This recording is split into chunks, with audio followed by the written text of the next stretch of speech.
میں بھی نوکر زونگ میں نوکر تھا، اس سے پہلے ٹیلی نار میں تھا، اس سے پہلے کینیڈا میں میں نوکر پیش آدمی تھا، نوکری پیش آدمی تھا. اپنے باس کو خوش کرنے کی ٹیکنیک سمجھی یاد کی نہیں تھی میں.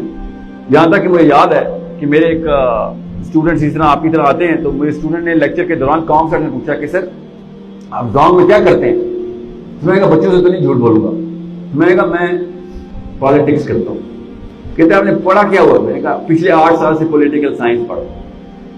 تو آپ کی زندگی کا مقصد کیا؟ میری زندگی کا مقصد ایک ہی ہے کہ روز میرا باس میرے سے خوش رہے.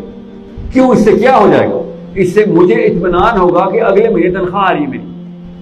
یہ اوقات ہے میری ایک پاکستان کی ٹاپ جاب میں سے ایک جاب میرے پاس.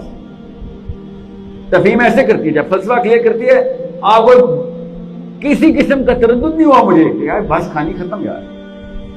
بڑے گھر سے چھوٹے گھر میں جانا پڑے گا، اپنے گھر سے کرائے گھر میں جانا پڑے گا. اصلی گھر کہیں اور ہیں، مجھے وہاں جانا ہے. لیٹس ہیلپ ادر پیپل کہ وہ بھائی کسی اور ٹریک پہ نہ چل پڑے. That's all. یہ ہمارا کام ہے، کوئی کام نہیں ہے.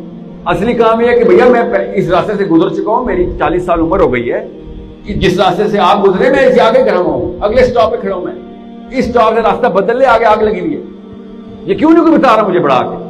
آپ کی عمر میں کیوں نہیں بتا رہا کہ آگے اس سٹاپ میں صرف آگ لگی ہوئی ہے؟ اسپتالوں میں رونا، اپنے تیرے بیٹے بھاگ جائیں گے تیرے پاس جس راستے پہ تو وہ میں ڈالا جا رہا ہے. ایک ایک گھر ٹوٹ رہا ہے پاکستان کا. بیویاں شوہروں سے تپی ہوئی ہیں، شوہر بیویوں سے تپے ہوئے، بچے اپنے ماں باپ سے تپے ہوئے. بے برکتی کی انتہا. ہر جگہ کے اوپر طلاقوں کے کیس، زنا کے کیس، 2 نمبری ہر جگہ پہ. ہم کیا نواز شریف عمران خان کو کچھ بولیں گے؟ اب ہم اپنے گھر میں کرپٹ ہیں. ہم تو وہ تو چھوٹا سا سیمپل ہے ہمارے گھروں سے نکلے ہیں. اور کیا مریخ سے آئے ہیں نواز شریف؟ کوئی ترکی کا تو نہیں ہے شہباز شریف، چائنیز تو نہیں ہے، لوکل ہے نا ہمارے جیسا. عمران خان ہمیں سے ہمارے ساتھ بھی وہی ہو رہا ہے تو اس کے ساتھ ہو.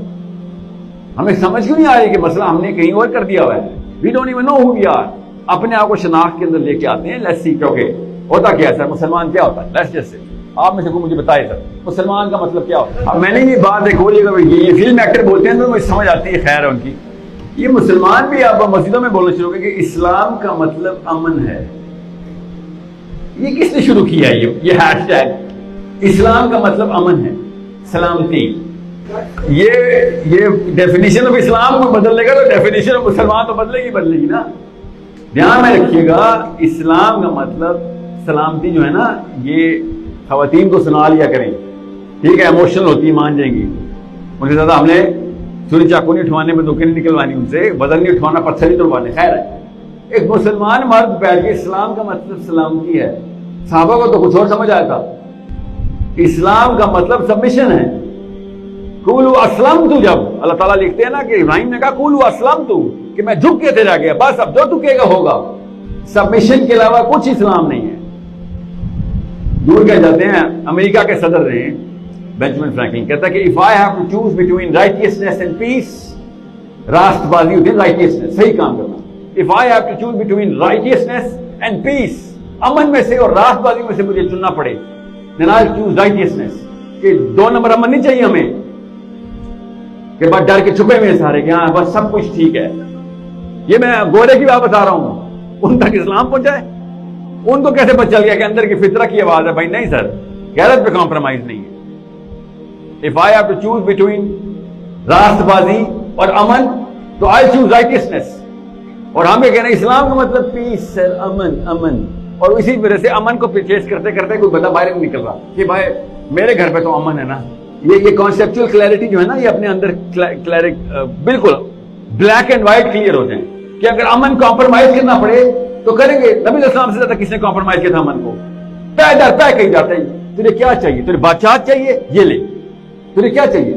پیسے چاہیے؟ لے لے. تجھے عورتیں چاہیے؟ لے لے. تجھے قبیلے کی سرداری چاہیے؟ لے لے. کیا کہا تھا نبی علیہ السلام نے؟ میں بتاؤں کیا کہا تھا؟ if I have to choose between righteousness and peace I'll choose righteousness. یہ کہا تھا نبی علیہ السلام کہ تم کیا چاہ رہے ہو؟ ہر چیز ٹھیک ہے، تمہارا امن برقرار رہے. میرا کام ہے ڈیٹرنٹ. میں اللہ کے پیغام نیچے لے کے آیا. تم نے 2 نمبریاں مچائی ہوئی ہیں ساری.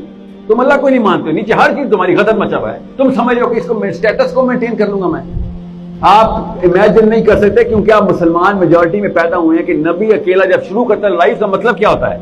آپ پیدائشی مسلمان ہیں. ہمیں سمجھ ہی نہیں آ سکتی کہ کتنی طاقت چاہیے ہوتی ہے کہ پوری دنیا سے اکیلا میں پنگا لوں گا، پوری دنیا کے اگینسٹ چلا جاؤں گا.